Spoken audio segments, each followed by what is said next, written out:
Euzubillahimineşşeytanirracim. Bismillahirrahmanirrahim. Rabbi şrah li sadri ve yessir li emri ve hlul ukdeten min lisani yefkahu kavli. Allahümme salli ala seyyidina Muhammed ve ala ali seyyidina Muhammed. Selamun aleyküm ve rahmetullahi ve berekatuhu. Inshallah, we will continue with our discussions on Surah Yasin. And inshallah, we will start with the Surah Ayah 20, inshallah. So sound is okay, low. Is it any better now, or should I further increase the volume? Okay, let me see. Sorry for that.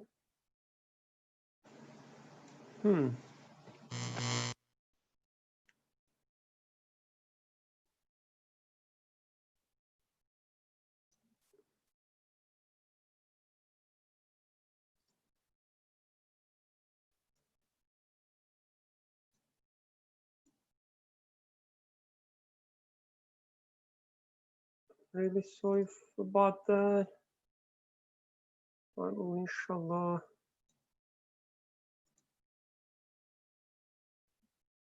try to increase voice properly. So I guess it's on maximum already. So I will try to shout, but inshallah that will be okay. So we will continue with verse 20, inshallah. And let me skip to a few verses that we studied last week. Last week we studied a story, as mentioned in Surah Yasin, about the people of a city. People of city, they were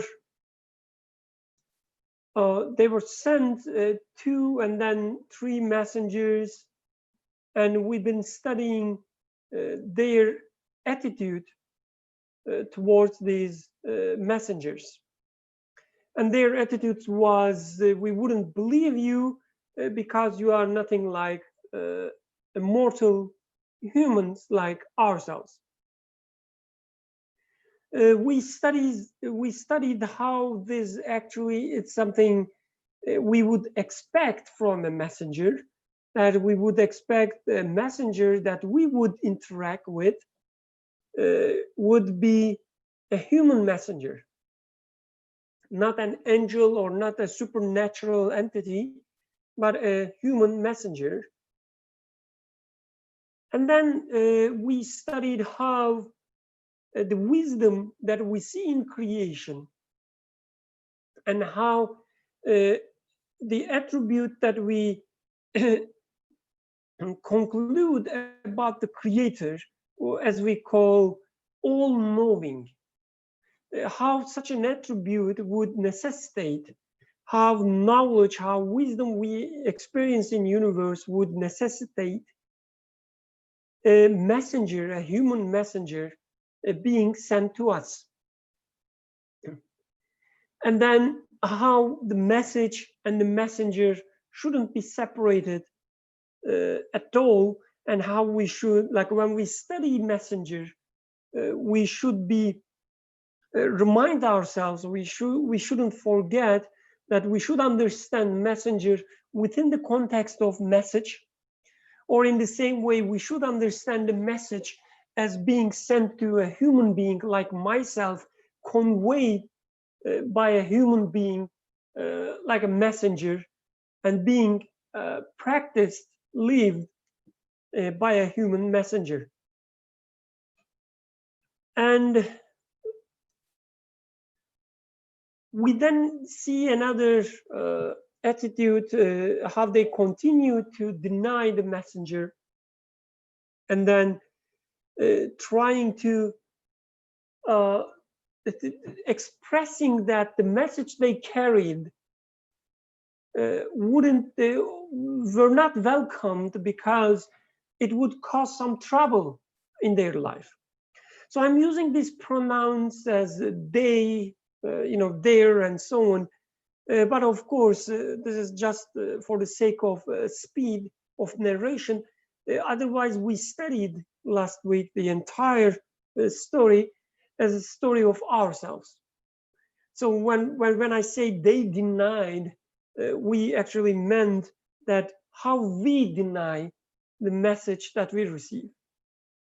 And the receival of message, sometimes through human beings like messengers, through historical narrations, but sometimes through other mediums as well, like books, or if we take messenger as a more abstract concept, that everything we interact with is a message barrier in our lives, and how the message carried by these message barriers, like a accident, for instance, or a food that I eat, or a feeling that I have.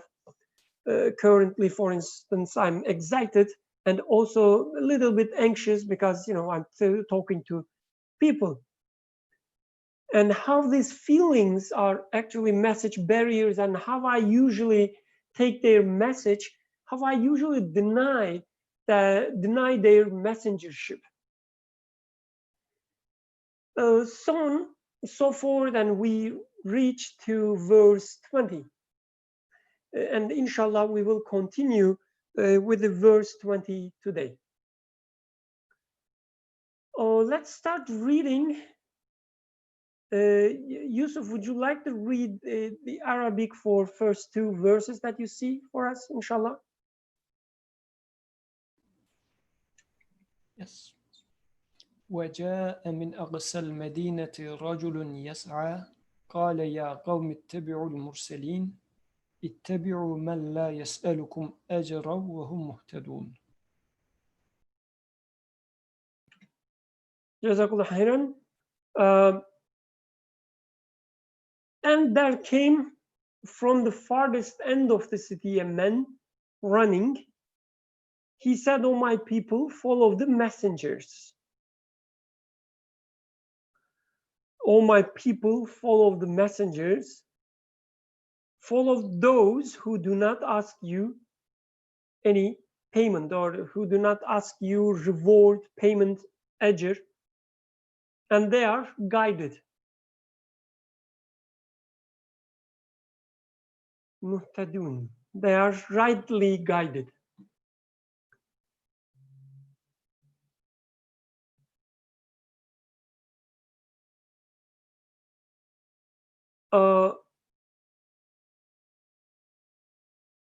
Okay, so any initial comments, any parts that strikes you at first read, or the parts that confuse you, or parts that you like to share your initial comments? Please don't be shy. Yusuf, please go ahead. Just a few questions. Why is he talking about a city? What is city? And what is this man? Why is he running? And because there were already three messengers, and those people denied them. Now a fourth person comes, and apparently this is just an ordinary person, and he is as if supporting the messengers. So what does this signify? So it's an interesting story. Just wanted to highlight some questions. Thank you, Jazakallah khairan. So, any comments on that? Anything you remember about the city that we discussed before, or anything new that you have in your mind? Yusuf, please go ahead. Since nobody's talking, actually one thing that attracts my attention is at the beginning of this metaphor, this story, it was قرية. أصحاب القرية واضرب لهم مثلا أصحاب القرية. So the story of, or the example metaphor of people of the township. But now this man is running from the far end of the city. So there's this Medina.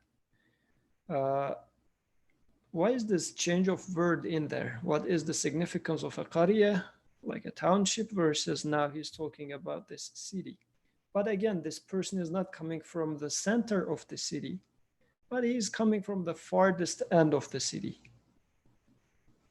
As if this city or civilization seems to play some sort of a role in this story, in this metaphor here.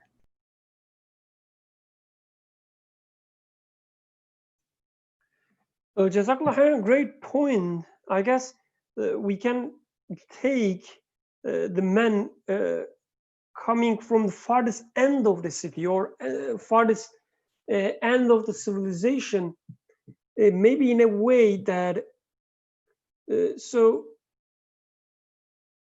if we take this as a message that that is carried to us, it is usually hard to see the message quality or quality of being a message in things. Like when I witness an accident, is something happens accidentally, right? As a matter of fact, that's how I take it. So there is no message in that. So it usually takes somebody or something out of the immediate experience, maybe someone with a sound mind to come and remind me, or an idea which is not lost in the immediate experience, but an idea of mine to remind me that they might be a message. It might be a message barrier. So what I'm trying to say, sometimes we are lost in the immediate experience. So we need someone to remind us, someone from outside, outside, as we call outsider, to remind us that we are interacting with the message there. I guess another way to look at it is if we take it as civilization, as you were saying, the people who are, I would say, the most open to message, to change, or to truth, even to the extent to being ready to challenge what they currently believe, what they currently follow, are those who are kind of outside of the civilization. Sometimes the ones that people would call as losers, or the ones who are poorest, garib, like not the one who are the most popular, the ones who does not have, the ones who do not have the highest stature in the civilization, in the city, or in the sorry, the system that we live in. So to me, it makes perfect sense. The person who follows the messengers and remind others as well about the message, we will see how he does it. The guy, he's not from the central, like a center of the civilization, not from the core of the civilization, but rather the periphery, from the outside of the core. Like here in US, people usually living outside the city are the richest and whitest, as you can, if we can call. But I guess in our analogy, it's just the reverse, that the people who are living outside the city, outside the civilization, the people who are maybe excluded from the civilization, like a homeless people, like most practical example, or poor people, or people who don't have anything to lose, when they accept the truth and start changing. But the people who have a lot to lose, like status, money, power, they are usually most reluctant, most immune to change, immune to message that reminds them that they are doing something wrong. So I guess this is one way to understand.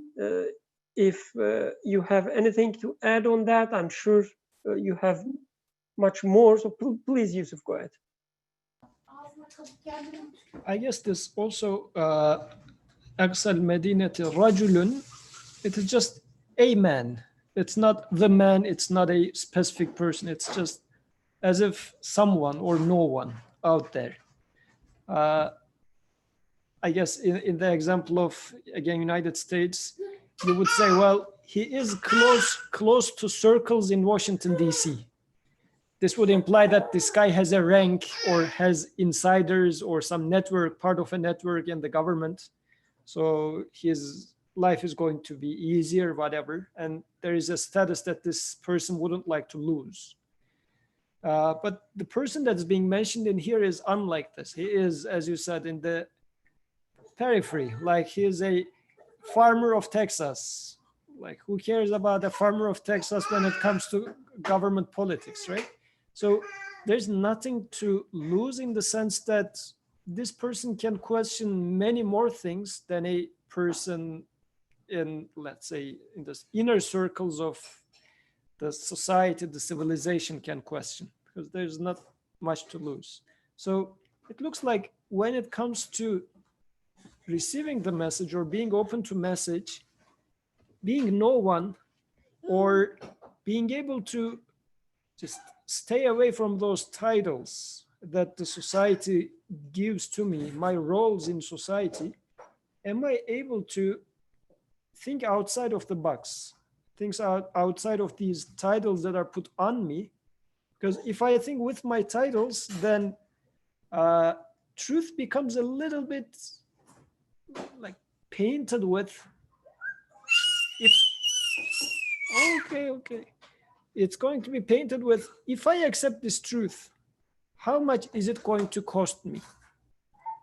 But if I don't have anything to lose, but only to gain, then I guess things are going to be different. And this is what's happening in here, apparently.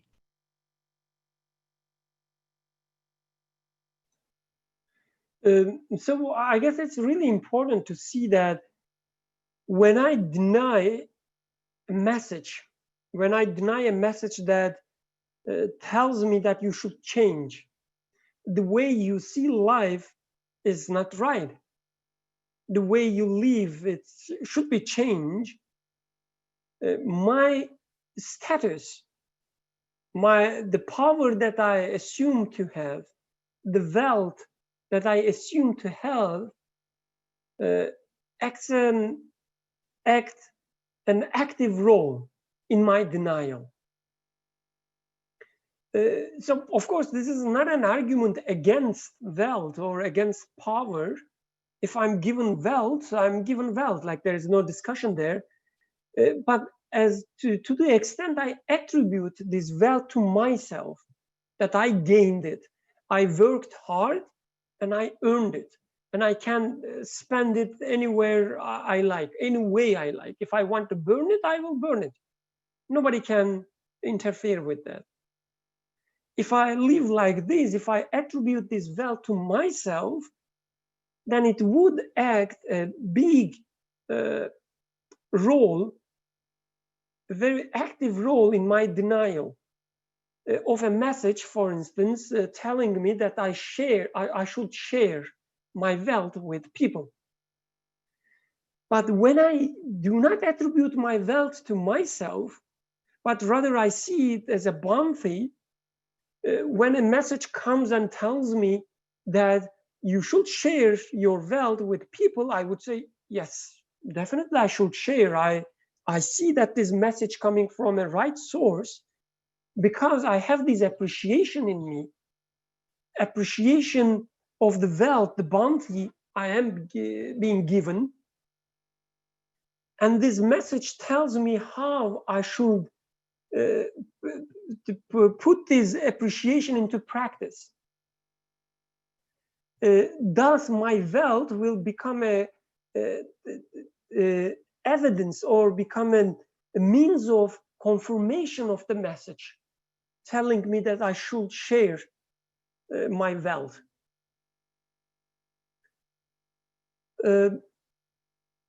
So any other comment, any other opinions about, men outside of the city or maybe farthest end of the city coming and supporting? I think, please go ahead.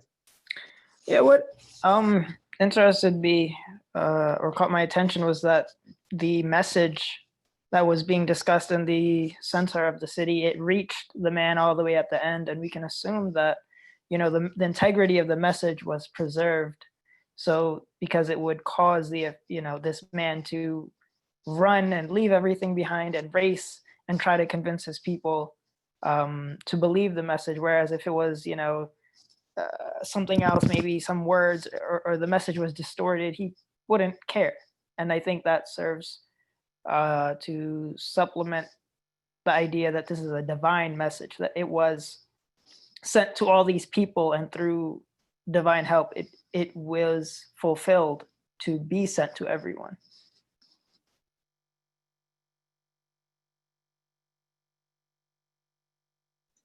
This is indeed very a great point, that we see that in the story, the messengers are within the city, but the man comes from the farthest end.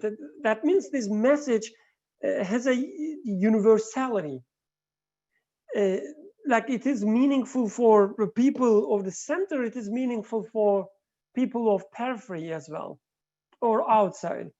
And also, as you said, that means the message was conveyed to the farthest end of the city as well. So when I try to apply it to myself, this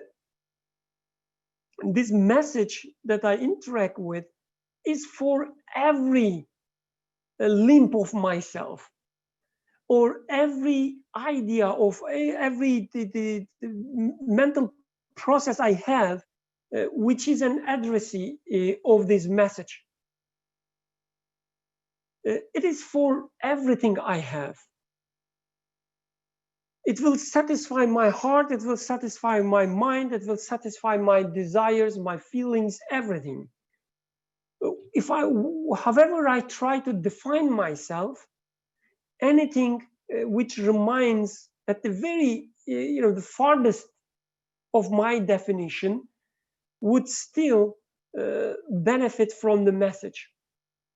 And also the way you said, like he's running, that's also a great point, that he takes the message. We studied this in previous weeks.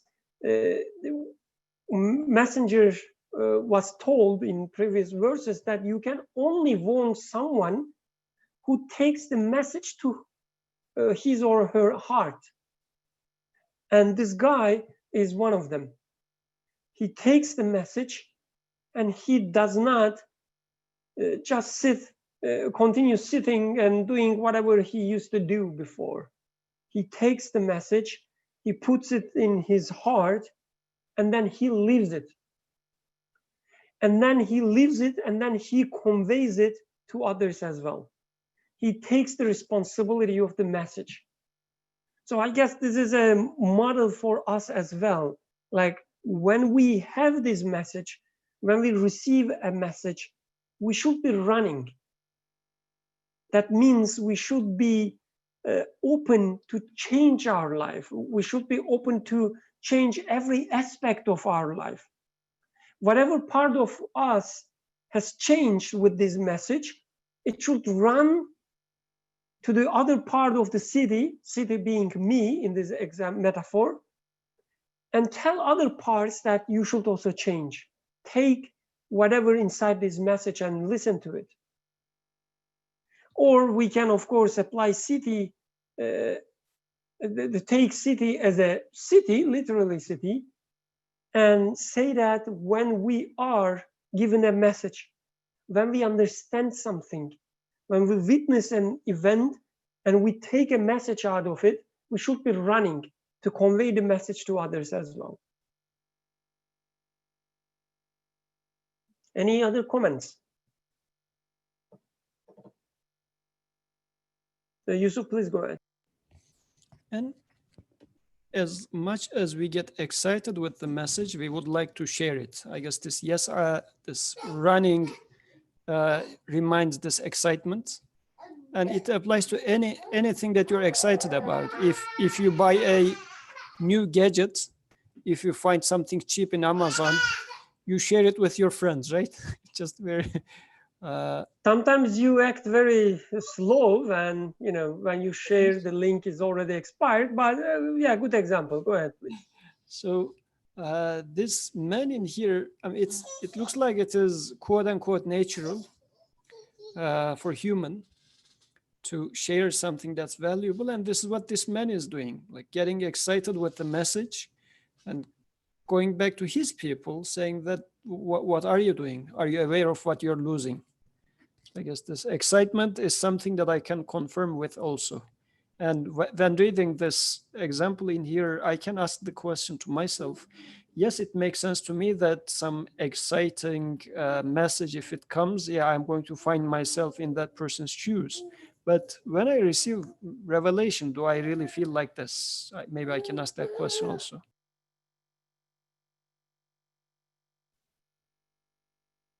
Oh, Jazakallah khairan, both for the comment and the links that you share. If there are no other comments, I will continue with the next verse. Okay. For of those who do not ask of you payment or reward, and they are guided. So this is interesting. This is an interesting feature of messenger. We see this pattern repeated, this phrase being repeated a few times in Quran, that he does not ask you any payment, he does not ask you any reward in return. Why don't you listen? So what do you think about that? What do you think about such a feature of messenger? Is it something that is really necessary? Is it something really important? Would you mind at all if he or she was asking a reward in return? So for instance, when I share something, I usually expect an acknowledgement or appreciation, or at least a smile, and or saying that, oh, Birkan, you are so wise. Thank you for sharing such a great idea. This is my expectation usually, right? And should you be worried about that or annoyed with that, or does it show anything about me that maybe I'm not on the right path exactly? Maybe you should take whatever I give you with a grain of salt. What do you think about that? Isn't it just natural that people expect something in return?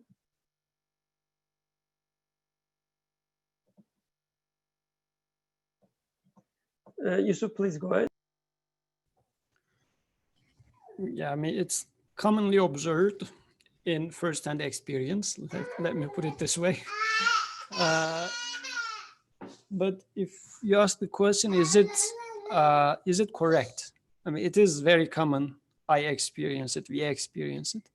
But is it okay? Is it acceptable? So if we take it with the simpler example, because when you said appreciation, it is a tougher case.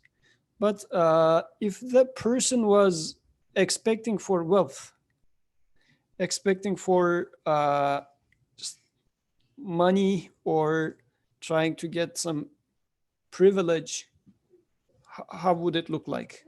Would I pay attention to that message yes or no, and why in both cases? I guess we can ask this question. Would I pay attention to such a thing?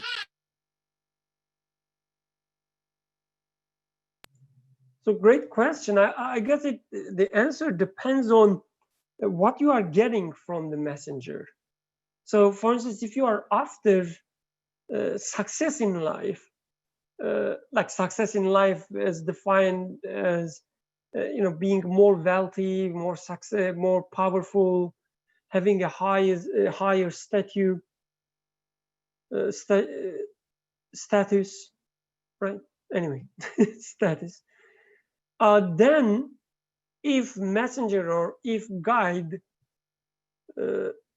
your mentor is asking money in return, you would say, okay, as long as the money I get out of it using this guidance is more than the money that I pay, I would say there is nothing wrong with this.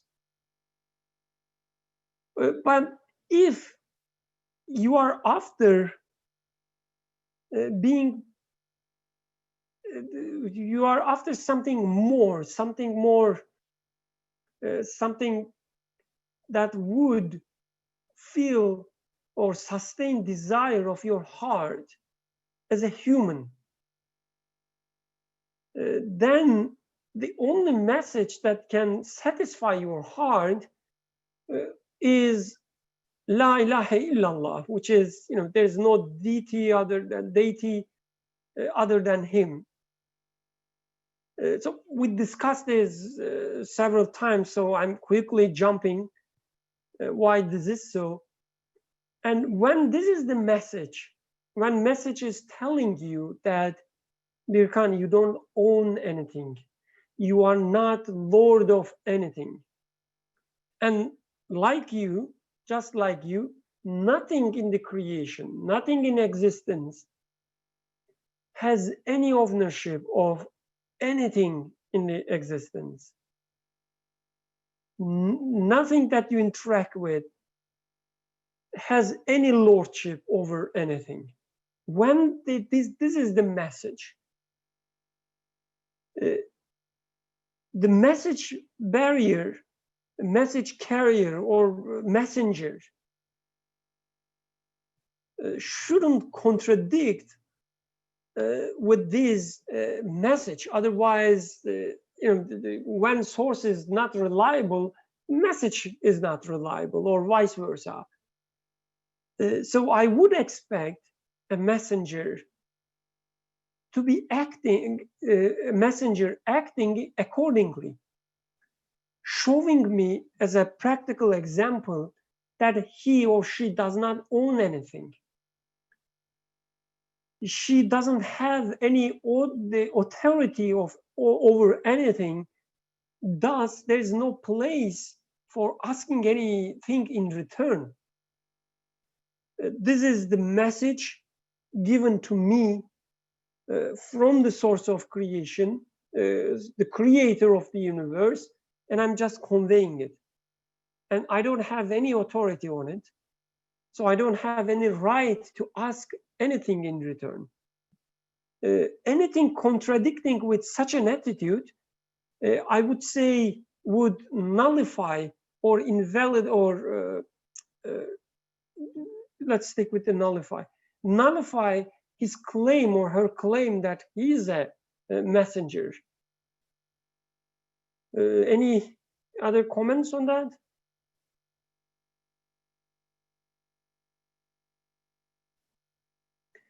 So there is another aspect which is more controversial. So we can apply this to any kind of messenger. As we said, any experience we have would be a messenger, or my feelings would be a messenger. But we can also apply this to human messengers that we have. So anyone who asking something in return, guiding us. So we would say, we should say that she is not the right mentor that I'm looking for. But we can also apply this to human messenger, the prophet. How? So most of times, the way our perception of the prophet is that he is the great leader of the believers. And we take these leaders in a similar way that we take leaders of our times. We say he was the great governor, or he was the great president of that time. He had the most power over people, so on and so forth. This is the usual the attitude we have, right? As if he started his journey as looking at the people and saying that, oh, these people are in loss, they are lost, and I will save them, and naturally I will be their leaders. As if this is the way we see it. So we see actually in our perception, we see the messenger as if asking something in return. Leadership or a status in a newly created civilization. And this verse actually tells us that, no, this is not the case. He did not started his journey with this attitude, with this idea in mind. He didn't care about being a leader or something. It was not his intention that to create a new civilization and acting a leader of this new civilization. He just conveyed the message without expecting anything in return. But by God's choice, he was appointed as a kind of, let's say, still a kind of not a real leader in the way we see today, but it was a part of his faith. His, what is the right word for qadr? Destiny. Destiny, okay. But that was not his intention. And that is not part of messengership, actually. Because we know that there are many messengers, they were not leaders of their civilizations. They were not accepted by majority. They were not even leaders of the believers. They were just one companion among them. So we shouldn't see a leadership or great governorship as a part of definition of the messenger. This is not part of the concept, the messengership. But since this is a little controversial, I'm not willing to spend more time here. If you have any other comments about other parts, please go ahead. First, Mohammed Said, please go ahead, and then Yusuf, inshallah. I would like to try to take on where you left. And so I wanted to ask then, what is the message about? I think that's a great question in terms of the verses that we are studying. The word that the last verse mentions, guidance. And the message, as far as I understand, is about, do you see that there is a process of sending taking place? And this is all about satisfying the human being, showing what he needs, like mercy or compassion. This existence is described as coming from the merciful one. It means the message is claiming that this existence is full of mercy. Um, on the other hand, the me kind of exchanging or me attempting engaging with a message, as you said, it is about or change in my world is about having something different, having like in terms of things, and doing this, doing that, and then when I feel sad or whatever, I try to do this, I try to change that. That's my understanding of change. But this message is not asking or is asking something, changing my own understanding, or asking the question that, is it really possible for me to take the things happening as they are happening, like the position of the planet Earth is causing, or the relationship between the planet Earth and the sun is the cause of the seasons and the day and night, since the world is spinning, that's the result of it. And I die, or human beings or the things die, because that's how it is, it's being. If I take the existence, my my existence like this, my day-to-day life like this, then I don't know really what to change, because it is as it is, and there's nothing to talk about it. And but the message is all about this understanding, or this this my understanding of my existence is all about that. And I think when the first time message comes in front of me, I engage in this way, that it doesn't make sense what to change, how to see mercy in my life, in the universe. It sounds, yes, there is some kind of, then there is, I start seeing some kind of impression of the message far.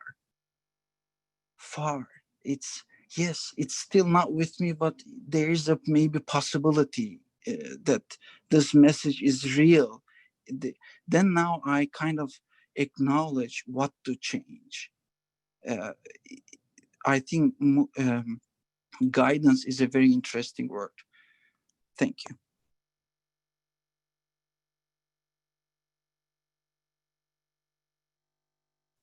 And Yusuf? So in the translation, it says, follow those who do not ask of you any payment, and they are guided.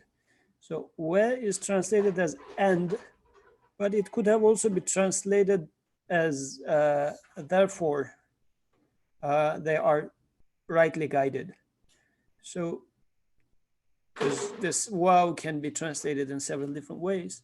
So in here, those messengers not asking for anything in return for themselves is being mentioned as a indicator of them being rightly guided. So this is important and actually a nice indicator, because practically, if I'm going to take about human guides, human messengers, yes, let's say about Prophet Muhammad is a human guide, human messenger. And let's assume I'm not having any doubt about him, but still when I'm going to have access to the message of that messenger, still I am using other intermediary people, like other teachers that I am seeking guidance from, seeking help from. So what can be a indicator for me that I'm going to take this person or have a trust in that person. And this verse is saying that just see, because this is the claim of that man in this example, a man who delivers the message but does not ask for any return. What does this indicate? Does this not indicate that this man is on the right path?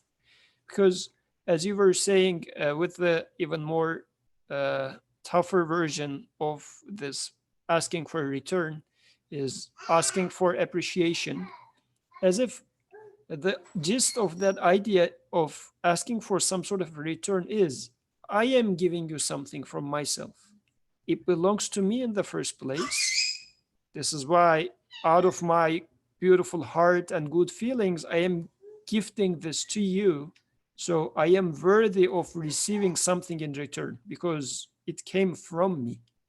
If I am assuming such a position, then definitely that means I'm not guided, because I am ascribing myself as a partner to the true owner of guidance. So, but if that guide is saying that no, anything that, but not only of course with the words, but also with the behavior, anything that comes out of me as good is coming from the Creator. If I can read this, or if I am the guide, I am claiming to be the guide, if I am demonstrating this, then it would definitely be an indicator of being guided. And I can confirm that. Jazakallah khairan. So when Muhammad Said was talking about the things happening by themselves and the causes and the fact, it reminded me another interpretation of this verse, which when we take these messengers as, the things that we interact with in the creation.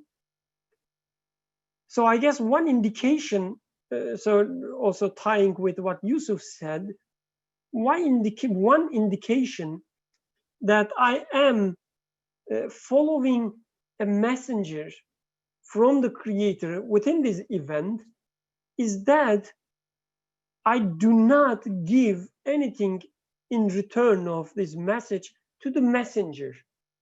So let me give you a practical example. When something happens, when I eat an apple and I get the pleasure, apple tells me that there is a creator of this pleasure. Your Lord, your sustainer, wants to please you. So this is the message it carries. But sometimes what I do, I say, no. Please, like I got the pleasure, and then return, I'm telling this apple, I'm giving this apple something. I say the pleasure is from the apple. So I'm giving a reward, I'm giving a payment to Apple in return. So in this example, I am not taking this Apple as a true messenger, because such a messenger is asking a payment in return, that I give you pleasure, so you should attribute this pleasure to me. But that right messenger wouldn't ask anything in return and directly attract my attention to my sustainer. I would eat the apple, I get the pleasure, and I would say, Alhamdulillah, my creator, my sustainer wants me to be satisfied. So I didn't give anything in return to Apple, the messenger, in this example. Anyway, let's continue, inshallah. So next two verses, Yusuf, would you like to read them for us, please?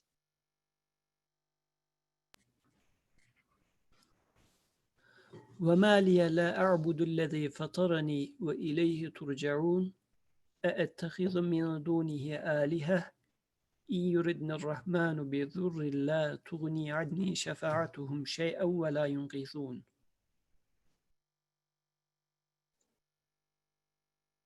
And why should I not worship He who created me and to whom you will be returned?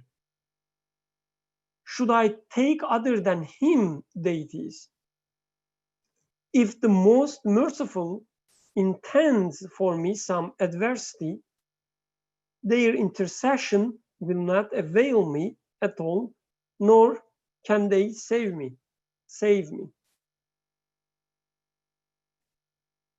So the first verse again, and why should I not worship he who created? So here the word is fatarani, fatara. So yes, it is like a creating, but at least the way I see it, it's more like giving me the features that I have in me, like the attributes, everything that I have in me. So he gives me all this. Whatever the nature of being Birkan, first being a human being, but more specifically being a Birkan, whatever attributes comes with this phenomenon that the being Birkan, these attributes are given by him, created by him. He created my fitra, my nature, my being. And to whom you will be returned. So one thing interesting is that we've been talking about the messengers and following them, like the word was saying ittabi'u, ittaba, like follow them, taba, like being a follower, follow messengers.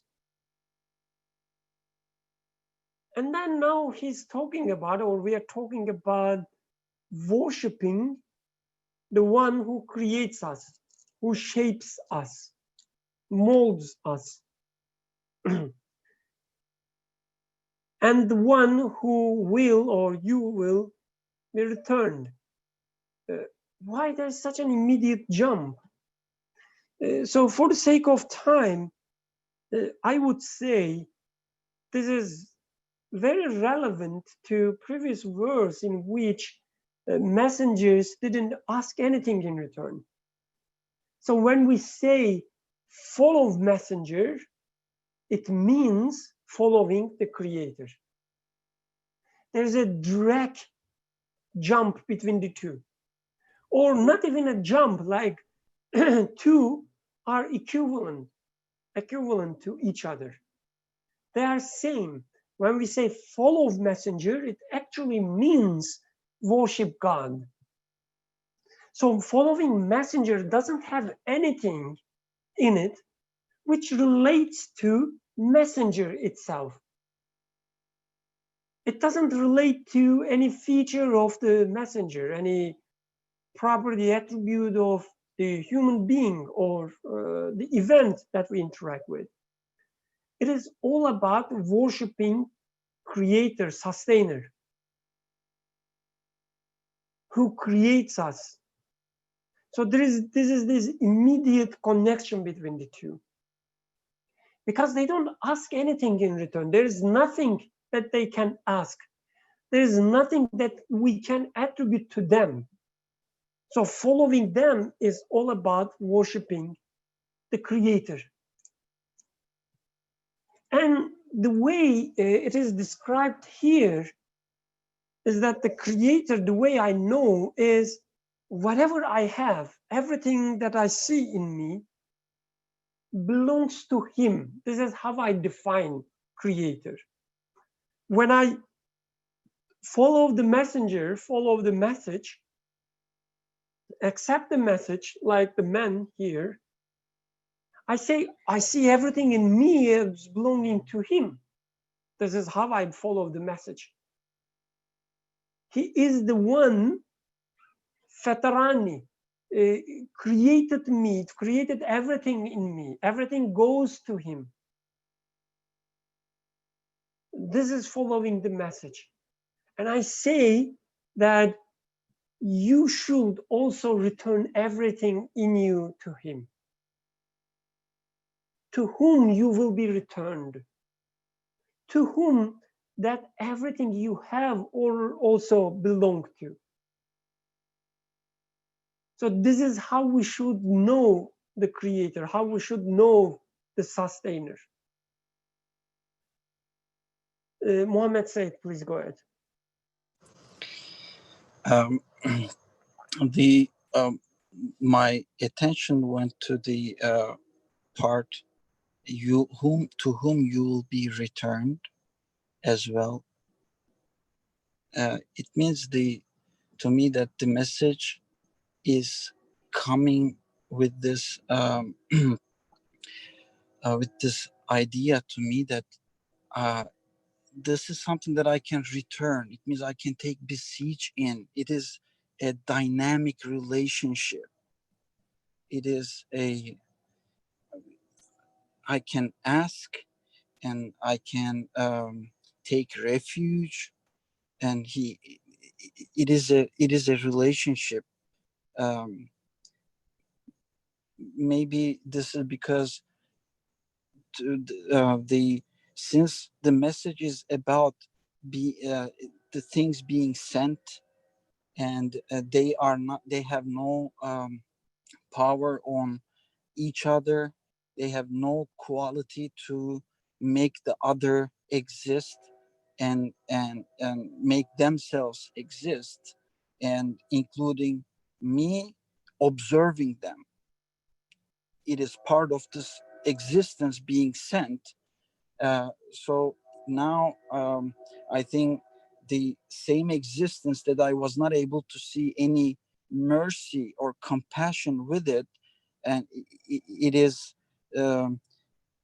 now it is possible for this existence through this message that can be turned into a dynamic relationship with the existence giver, with the Rabb, with the Lord.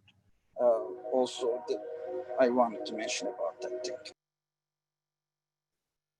Jazakallah khairan. Thank you.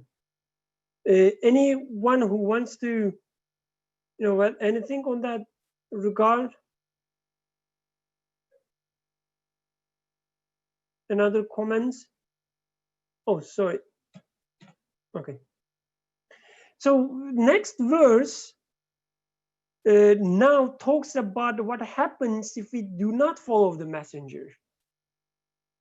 So the first verse was telling us that the following messenger is worshiping the one who creates us, everything in us, and to whom that we will be returned. This is following messengers. And not following messengers, it is taking other than him, or taking false gods, worshipping false gods, it says. This is interesting. So as if like there is no neutral zone. The following messengers, or following quote unquote the religion, it's not something external, it's not something addition to your life. That you have your neutral life,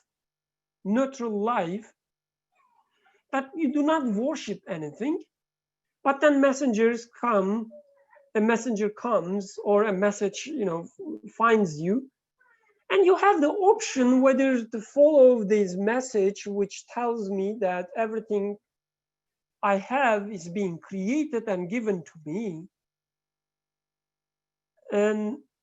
or not following the same message. And if I don't follow this message, I will continue my neutral life. But this verse says, no, this is not the case. If you do not follow the message that everything about you is being created, your fitra, your nature is being created. What it means to be birkan, what it means to be human, is being created for you, and everything about you returns to him, meaning everything is attributed to him. If you do not follow this message, and the messenger who carries this message and leaves this message as a practical example for you, then you will be, and actually you are, worshiping false gods. Because you will either attribute the health you have, for instance, to either to yourself or the medicines that you take, or your merciful wife who takes care of you, or your mother, or your husband, or your friends, or your children. And the wealth that you have, you will attribute to some other things, partly yourself, partly your boss, partly your colleagues, and so on and so forth. But there's no neutral life. You will be worshiping all these false gods. Yusuf, you were raising your hand. Please go ahead. I was just again going to go back to previous verse 22. Sorry about that. So in verse 21, it was talking about messengers as not asking anything for themselves. So, and we were saying that that the messengers are aware that everything is given to them. And in 22, he is talking about worshiping, which is this person's aligning himself with the messengers. Like he is self-aware. He is saying that I am being created, so I should worship, meaning that recognize my neediness, me not having anything. And this is why this person being aware of himself, he can identify properly what a messenger should look like. He says a messenger should be like this as well. A messenger shouldn't be asking for anything in return because he's not giving anything from himself to me in the first place. So it's in this case very beautifully actually flowing, which even boils down to the extent that I am aware of myself, my neediness, my impotence, and not claim that, yeah, I own something, then I will seek for a messenger who is going to be like this as well, who must be like this. But if I am thinking that, well, I solved that problem by myself, this is why if I share my solution with you, I am expecting you to praise me, right? Then I will look for another mentor, another teacher who is going to be like me, who will be thinking that he cracked some problems, he solved some problems, and now he can give answers to my problems. And I'm going to be okay with that because I am already giving some sort of an authority to myself, some sort of a rank, and then I go with people like myself. But in here, this person being self-aware says, I am being created, I am the needy one, so why shall I not worship the creator as those messengers are asking me to do? So it's very beautiful in this case. The flow is very beautiful. And otherwise, the alternative of messengers, the prophets being philosophers, like in terms of guidance, if I'm a little bit of a philosopher, meaning that if I give credit to myself in terms of finding answers to my fundamental questions, then I will go after philosophers who are claiming to solve those problems by themselves. Jazakallah khairan. Thank you. Let's conclude with the second part of the verse 23. If the most merciful intends for me some adversity, their intercession will not avail me at all, nor can they save me. So we talked about these false gods, that I'm attributing things that I have to these false gods. And I will do this to the extent I'm not following the messengers, to the extent I'm not seeing a message in my life, every aspect of my life. Then I will be worshiping these false gods. And I guess there are different ways of interpreting this second part. If the most merciful intends for me some adversity, there's one traditional way of understanding it as taking it as a challenge that, okay, these are your false gods, versus the real God. And if real God wants some adversity on you, they will not be helpful. Hence, the power of real God, which is, I guess, useful in some contexts. But within our context, there are two different interpretations I like to share. One is like we live within this false life, falsely imagined, shaped life, that we worship false gods. In the moment of misery or in the moments of adversity, these are the moments we usually see that all these false gods fail. All these false gods are helpless. They cannot help us, neither they can help themselves, and they wouldn't benefit us at all. And we see this fact in the moments of adversity. You are fired, and now your boss is not the source of wealth anymore. You are sick, you take the medicine, it's not helping you. You see that the false god, the medicine, is not a real god, actually. It cannot help you at all.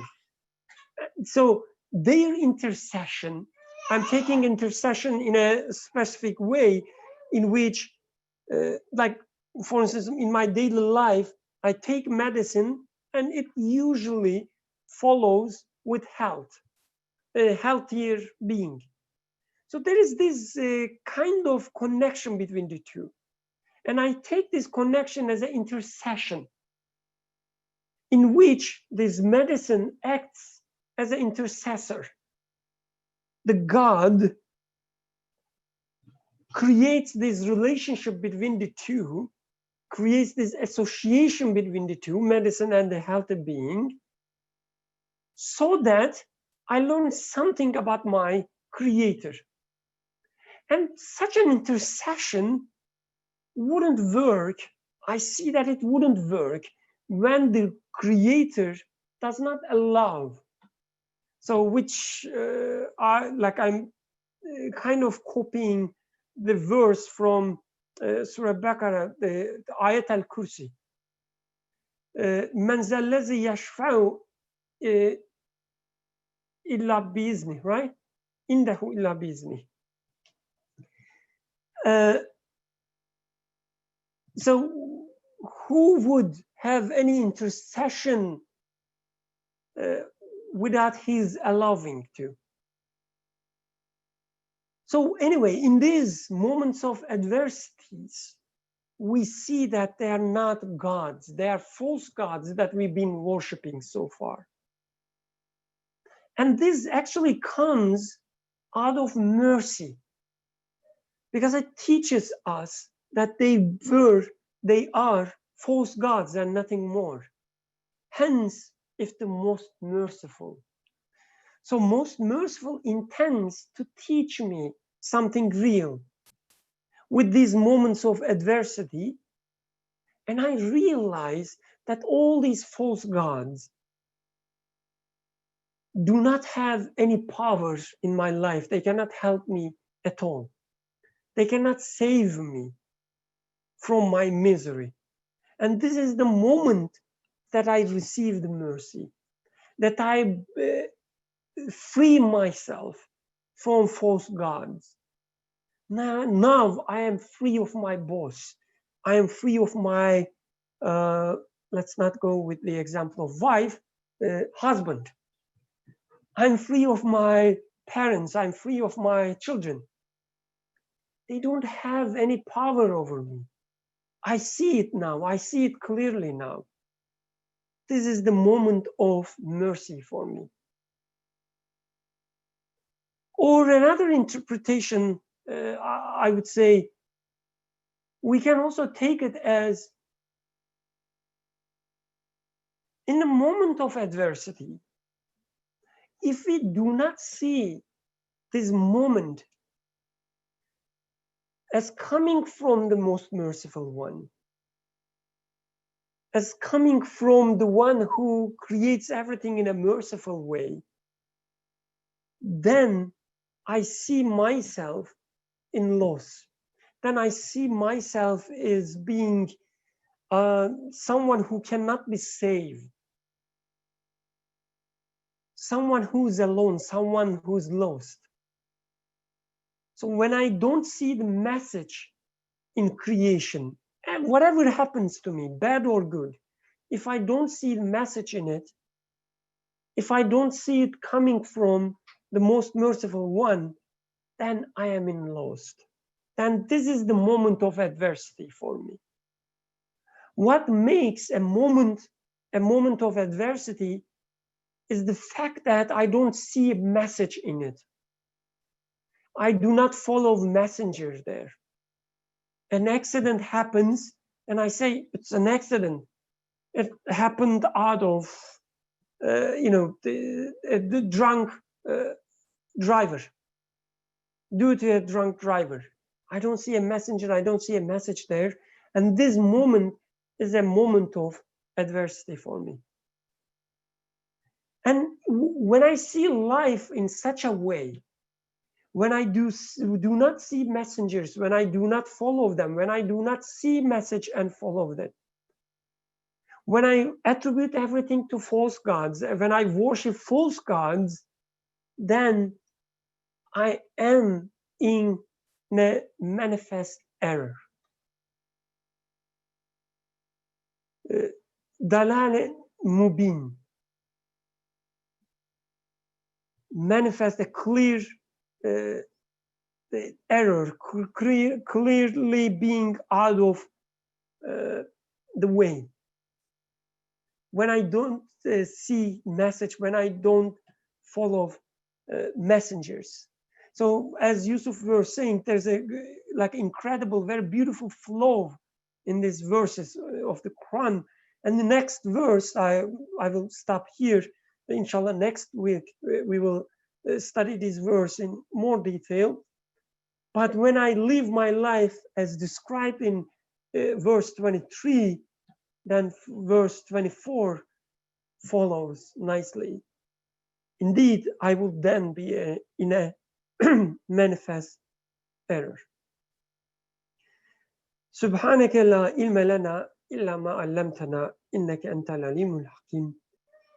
الفاتحة.